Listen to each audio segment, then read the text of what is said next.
انزلي يا بنت عادل جه. والنبي يا طنط خليه يوافق عليا ويتجوزني. انزلي بس دلوقتي عشان تتاكدي ان هو بيحبك. حاضر يا طنط. ايه يا عدول عامل ايه؟ هكون عامل ايه؟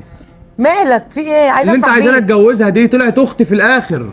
اختك ازاي يا عادل؟ انت اتجننت؟ كان زمان دلوقتي ارتكبت جريمه والفاس وقعت في الراس. مين اللي قالك الكلام ده؟ ازاي؟ مستحيل الكلام ده. ازاي عادل يطلع اخويا؟ انا مش فاهمه حاجه. ايه؟ دي ناس زيك. ازيك يا عادل عامل ايه؟ الحمد لله مش احسن حاجه بس الحمد لله. انا عارفه ان انت اكيد متضايق، بس اللي حصل ده مش بايدك. ما تيجي دي لما ننزل نقعد تحت شويه عايزك. طب استنى هسلم على طنط وهجيلك. ماشي اتفضلي. ازيك يا طنط عامله ايه؟ ازيك يا دينا؟ شفتي اللي حصل يا دينا؟ عادل بيقول لي ان هدير طلعت اخته. ازاي ده؟ انا مش مصدقه، انت ما تعرفيش حاجه عن الكلام ده؟ لا معرفش، ايه اللي هيعرفني يعني؟